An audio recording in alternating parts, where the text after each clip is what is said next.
আসসালামু আলাইকুম বন্ধুরা আমরা সকলে কিন্তু বর্তমানে স্লো ইন্টারনেটের সমস্যায় ভুগছি। সেটা ওয়াইফাই হোক এবং কি আমরা মোবাইল ডাটা দুটোই কিন্তু বর্তমানে স্লো দেখাচ্ছে, ঠিক আছে?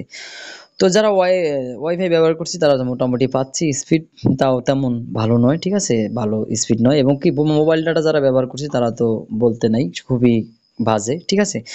তো আমরা চাচ্ছি যে ইন্টারনেটের স্পিডগুলো বাড়িয়ে নিতে, ঠিক আছে? আমরা কিন্তু চাইলে ইন্টারনেট স্পিড বাড়িয়ে নিতে পারি। সেটা হলো ভিপিএন এর মাধ্যমে। আমরা কিন্তু ভিপিএন অনেকে ব্যবহার করি, কিন্তু সঠিকটা জানি না আসলে কোন ভিপিএনটা ভালো, ঠিক আছে? পপুলার কোন ভিপিএনটা আসলে বর্তমানে চলতেছে এবং কোনটা সুরক্ষিত আমরা কিন্তু এটা বুঝি না, জানি না। আন্দাজে কিন্তু একটা ভিপিএন আমরা ডাউনলোড করে এখানে ব্যবহার করলাম, স্পিড বাড়লো না বা স্পিড দিল কিছু, আমরা সেই অ্যাপটি আমাদের ডাটা তথ্য চুরি করলো এবং থার্ড পার্টির কাছে বিক্রি করে দিল, ঠিক আছে? আসলে কিন্তু এরকম অহরহ কিন্তু আপনার ভিপিএন পেয়ে যাবেন। বিশেষ করে এই ভিপিএন গুলো কিন্তু হ্যাকাররা বেশি ব্যবহার করে থাকে, ঠিক আছে? তো আমরা সঠিক যে বর্তমানে যে পপুলার যে ভিপিএনটা যেটা সবাই ব্যবহার করে, ঠিক আছে? বেশিরভাগ লোকেই ব্যবহার করে, সেটা হলো আমি দেখাচ্ছি। এখানে আমরা প্লে স্টোরে চলে যাব, প্লে স্টোরে গিয়ে এখানে সার্চ বারে ক্লিক করব, যেটা ওয়ান ভিপিএন, ঠিক আছে? আমরা কিন্তু অনেকে জেনে থাকি। কিভাবে কানেক্ট করবেন আমি দেখিয়ে দিচ্ছি। ওয়ান ভিপিএন, ঠিক আছে? ওয়ান ভিপিএন লিখলেই কিন্তু এটা চলে আসবে, দেখতে পাচ্ছেন ওয়ান প্লাস অর্ফ সাফার ইন্টারনেট, ঠিক আছে? এই যে এটা আমরা ডাউনলোড করে নিব। খুবই ছোট্ট একটা ভিপিএন, 10 এমবির। আমি এটা ডাউনলোড করে দেখাচ্ছি এটা কিভাবে সেটিং করবেন এবং কিভাবে কেমন স্পিড দেয়, ঠিক আছে? আমি এটা ব্যবহার করছি ঠিক কিন্তু এটা, ঠিক আছে? এটা খুবই ফাস্ট এবং কি আমি ইন্টারনেট যে করবে তারা ডাটা চুরি করব তেমন কিছু আমি সেটিং দেখি না এটার মধ্যে, ঠিক আছে? আপনারা চাইলে এটা ব্যবহার করতে পারেন। তো এটা আমি ইনস্টল করে দেখাচ্ছি। তো আমার এটা ডাউনলোড হয়ে গেছে, দেখুন এখানে আমার কিন্তু ওয়াইফাইটা কত এখানে 11 কেবিএস, ঠিক আছে? এখানে যদি আমি ওয়াইফাইটা অফ করে দিই, তো এখানে কিন্তু দেখুন 24 কেবিএস দেখাচ্ছে এখানে ইয়েতে আমার মোবাইল ডাটা, এই যে 5 কেবিএস 6 কেবিএস। তো এখানে আমি ওপেন করব, এটাকে ওপেন করব।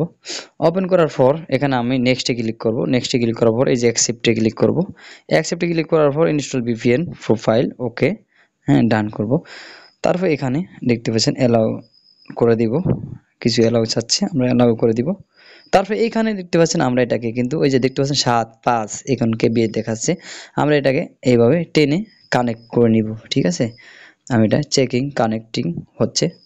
এই যে দেখতে পাচ্ছেন হয়ে গেছে। এখানে কিন্তু আমার উপরের এটা কিন্তু এখন বেড়ে যাবে, ঠিক আছে? দেখতে পাচ্ছেন এই যে এটা কিন্তু আস্তে আস্তে বাড়তেছে। আমি যদি এখানে কেটে দিই, এই যে দেখতে পাচ্ছেন এখানে কিন্তু এটা আমার অলরেডি কানেক্ট হয়ে গেছে। এই যে দেখতে পাচ্ছেন এই যে সাবই যে আইকনটা দেখাচ্ছে এবং কি এইখানে নামটা দেখাচ্ছে। তো এইখানে যদি আপনারা এটা দিয়ে কিন্তু এখন যদি আপনি নেট ব্যবহার করেন এটা কিন্তু ফাস্ট চলবে, ঠিক আছে? হ্যাঁ, আপনি ইউটিউব বা যে কোনো কিছু ব্যবহার করলে কিন্তু এটা ফাস্ট চলতে থাকবে। হ্যাঁ, এই দেখতে পাচ্ছেন এটা কিন্তু ফাস্ট চলতে থাকবে। আমার এটা কিন্তু স্লো ছিল, ঠিক আছে? ওয়াইফাই বা মোবাইল ডাটা দিয়ে স্লো। আপনি এই যে দেখতে পাচ্ছেন কত 703 কে হয়ে গেছে, 271 কে দেখতে পাচ্ছেন আপনি নিজেই। এই যে দেখতে পাচ্ছেন আপনি যত ব্রাউজ করবেন এটা কিন্তু বাড়তে থাকবে। এই যে দেখতে পাচ্ছেন 400 500 700 1 এমবিপিএস 1 এমবিপিএস কিন্তু এটা চলে যাবে, ঠিক আছে? মাঝে মাঝে। তো এই যে এইটা আছে আপনার ভিপিএনটা আছে খুবই জনপ্রিয়, সবাই বর্তমানে এটা ব্যবহার করছে কারণ সবাই এটার ফল পেয়েছে, ঠিক আছে? তো এই দেখতে পাচ্ছেন কত আপনার 1 এমবিপিএস কিন্তু উঠে যাবে এটা মাঝে মাঝে।